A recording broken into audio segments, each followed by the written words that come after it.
Hello everyone, this is Shabana from the channel Shabana Maths Classes। मैं आप लोगों के लिए आज लाई हूँ क्लास 8 का second chapter, maths second chapter, linear equations in one variable. सबसे पहले जो है हम इस चैप्टर का इंट्रोडक्शन देखेंगे और इसके अंदर जितने भी पॉइंट्स हैं और कॉन्सेप्ट्स हैं जब हम एक बार देख लेंगे तो फिर उसके बाद जब हम एक्सरसाइज करेंगे ना तो फिर उसके सारे क्वेश्चंस हमें बहुत ही ज़्यादा इजी लगने वाले हैं और आप लोगों को शबाना के साथ मैथ्स बहुत ही इजी लगने वाला है। तो please follow me. Let's begin. Introduction में सबसे पहले हम देखेंगे कुछ रिवीजन जो हम पहले 7th क्लास में कर चुके हैं, क्विकली उनका कुछ रिवीजन कर लेते हैं। जैसे हमने 7th क्लास में टर्म्स के बारे में पढ़ा है, एक्सप्रेशंस पढ़े हैं, इक्वेशंस पढ़े हैं, ठीक है। तो उसके बारे में हम ज़रा सा रिवीजन करते हैं। टर्म्स क्या होते हैं अब देखिए, जैसे x है, 2x है, कोई भी नंबर है, 3 है, y है, जो भी नंबर है यहाँ पर, चाहे वो वेरिएबल्स हों चाहे वो कॉन्सोनेंट हो, है ना, तो वो क्या कहलाते हैं? टर्म्स कहलाते हैं। एक x एक टर्म है, 2x एक टर्म है, 3 एक टर्म है, y एक टर्म है, ठीक है। अब नेक्स्ट हम देखेंगे एक्सप्रेशन के बारे में। एक्सप्रेशंस क्या होते हैं? Expression for example 2x minus 3।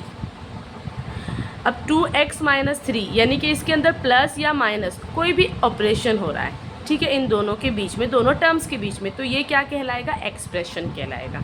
Okay, it's called an expression. And अब हम जब देखें इक्वेशन, तो इक्वेशन जो होती है ना, इक्वेशन के लिए सबसे पहले हम ये देखेंगे कि इक्वेशन में दो साइड्स होती हैं, एक तो लेफ्ट हैंड साइड होता है और एक राइट हैंड साइड होता है। मान लो अभी इसी एक्सप्रेशन को हम इक्वेशन बनाते हैं, then 19 2x minus 3 equal to 19। तो इसमें ये लेफ़्ट हैंड साइड है, ये राइट हैंड साइड है। ओके, तो जिसमें left hand side right hand side हो और बीच में इक्वल हो, इक्वल मस्ट है, इक्वल हो, तो वो क्या कहलाती है? इक्वेशंस कहलाती है। और उसके अंदर वेरिएबल भी होना चाहिए और नंबर्स भी होने चाहिए, कॉन्सोनेंट कह लो या नंबर कह लो, एक ही बात है, ठीक है। अब हम जो है लेसन के नाम पर आते हैं। क्या है इस लेसन का नाम? Linear equations in one variable. Linear equation, equation तो हमने देख ली, ठीक है, लेकिन ये लीनियर क्या है? तो अब ये जो इक्वेशन है ना, ये जो हमने देखी है अभी, ये लीनियर इक्वेशन कहलाएगी। कैसे?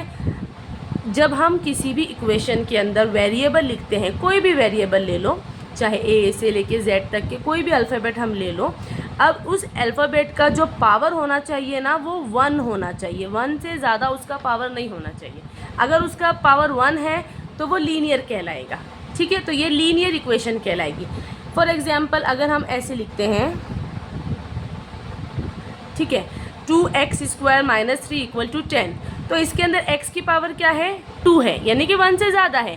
तो 1 से ज़्यादा अगर किसी भी वेरिएबल की पावर होगी तो वो लीनियर इक्वेशन नहीं कहलाएगी, वो सिर्फ इक्वेशन कहलाएगी। ओके, इतनी बात समझ में आ गई?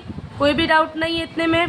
अब आगे हम देखें, इन वन वेरिएबल, यानी कि एक ही वेरिएबल होना चाहिए। वेरिएबल क्या होता है? अभी मैंने आपको बताया कि ए से लेके जेड तक के जितने भी अल्फ़ाबेट्स होते हैं, इसमें से कोई भी अल्फ़ाबेट अगर हम लेते हैं, इक्वेशन के अंदर अगर होती है, तो उस अल्फ़ाबेट को वेरिएबल कहा जाता है। तो वेरिएबल 1 वेरिएबल होना चाहिए, यानी कि एक ही वेरिएबल। अब ऐसे नहीं कि वेरिएबल एक ही बार आए, ऐसे भी हो सकता है, suppose 2y minus 2 equal to 3y plus 10। अब इसमें वेरिएबल कितनी बार आया? 2 बार आया, लेकिन वेरिएबल एक ही है ना। तो इससे हमें ये बात समझ में आई कि linear equations in one variable का मतलब क्या हुआ, क्या मीन हुआ इस चैप्टर का।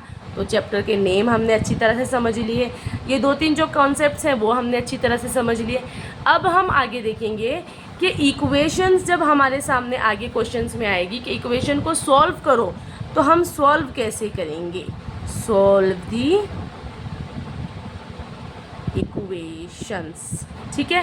तो फॉर एग्जांपल हम एक इक्वेशन ले लेते हैं, 2x plus 2 equal to 5। Okay, अब ऐसी इक्वेशन हमें एक बार मिलेगी कि जैसे जिसके अंदर सिर्फ वन साइड पे वेरिएबल होगा और हमें इस वेरिएबल की वैल्यू हमें निकालनी होगी, इसको सॉल्व करना होगा। तो कैसे करेंगे सॉल्व?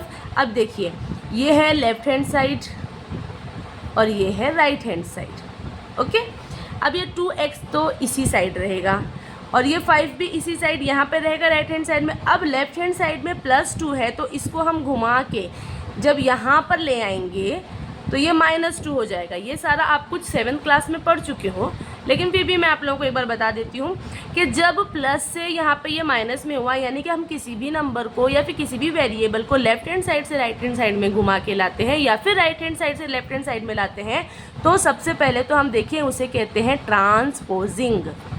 क्या कहते हैं? ये क्या कहलाता है? ये ट्रांसपोजिंग कहलाता है। ये एक साइड से यहाँ पर जाना, दूसरे साइड से यहाँ पर जाना, उसे ट्रांसपोजिंग कहते हैं। तो हमने क्या किया, हमने +2 को यहाँ पर ट्रांसपोज कर दिया और उसे -2 में कन्वर्ट कर दिया। देखिए, जब प्लस में होगी कोई भी नंबर या कोई भी डिजिट प्लस में होगी, जब वो दूसरी साइड जाएगी तो वो माइनस में हो जाएगी, अगर माइनस में होगी तो प्लस में हो जाएगी, अगर मल्टीप्लाई में होगी तो डिवाइड हो जाएगा और डिवाइड में होगा तो मल्टीप्लाई हो जाएगा। इतना तो सबको आपको बेसिक मालूम है बच्चों को, क्योंकि 7th क्लास हम सब पढ़ कर आए हैं। ठीक है, तो अब हम इस इक्वेशन को सॉल्व करते हैं। तो 2x = 5 में से 2 माइनस हुआ तो क्या हुआ? 3 है, 3 बच गया। अब x को हमें अकेला छोड़ना है, क्यों? x की वैल्यू पुट करनी है ना हमें, इसलिए। तो 3, अब ये 2 यहाँ पर 2 इसके साथ क्या हो रहा है? मल्टीप्लाई हो रहा है, तो ये यहाँ पर आकर डिवाइड हो जाएगा। तो x की वैल्यू हमें क्या मिली? x = 3/2। ये तो ये एक एग्जाम्पल नंबर 1 है कि इसके अंदर हमें सिर्फ एक साइड ही वेरिएबल दिया हुआ है। ठीक है, अब हम नेक्स्ट एग्जाम्पल ऐसा करेंगे कि जिसके अंदर दोनों साइड में वेरिएबल्स दिए हुए होंगे। तो उसके लिए हम सेकेंड एग्जाम्पल लेते हैं। Suppose 3y + 5 = 2y - 2। अब हम इसमें देखें कि इसके अंदर जो है दोनों साइड में वेरिएबल हमारे पास दिए हुए हैं। तो अब हम इसको कैसे सॉल्व करेंगे? तो हम क्या करेंगे कि यहाँ पर 3y है, तो हम इसके साथ जो भी वेरिएबल है ना, इस वेरिएबल को एक साइड ले आएंगे और सेकंड साइड दूसरी साइड में जो है वो हम नंबर को ले आएंगे। ठीक है, तो अब ये प्लस यहाँ पे 2 जो है वो 2y प्लस में है, तो यहाँ पर जब हम इसको ट्रांसपोज कर देंगे तो ये हो जाएगा -2y = फिर -2 तो एज इट इज़ रहेगा और ये +5 जो है वो -5 हो जाएगा। ठीक है, 3 और 2 माइनस हो जाएगा क्योंकि यहाँ पर माइनस है। 3 में से 2 माइनस हुआ तो 1 बचा, तो क्या बचा हमारे पास? सिर्फ y बचा, है ना। अब माइनस माइनस क्या हो गया? प्लस हो गया, माइनस माइनस प्लस हो गया, तो 2 और 5 कितना हो गया? 7। और जो हमारे पास जो ग्रेटर नंबर है, ग्रेटर नंबर की साइन क्या है? माइनस है, तो वो माइनस लग जाएगा, यानी कि 7 की वैल्यू हमारे पास क्या आई? -7 आई। y की वैल्यू हमारे पास क्या आई? -7 आई। तो हमने देखा किस तरह से कि जब एक साइड में वेरिएबल हो तो हम उसे कैसे सॉल्व करेंगे, और जब दोनों साइड में हमारे पास वेरिएबल हो तो हम उसे कैसे सॉल्व करेंगे। ये एग्जाम्पल नंबर 2 है। अगर हम इतना भी बेसिक देख लें तो उसके बाद जो है हमारे लिए सारी इक्वेशन जो होंगी ना वो सॉल्व करना आसान हो जाएगा। अब हम आगे की वीडियो में जो है वो question number 1, question number 2 solve करेंगे। ठीक है, अगर आपको मेरी वीडियो पसंद आती है और अगर आपको ऐसा लगता है कि मेरे पढ़ाने का तरीका अच्छा है या मेरे पढ़ाने का तरीका आप लोगों को अच्छा लगता है, सही लगता है, तो please like, share and subscribe my channel. Thank you so much.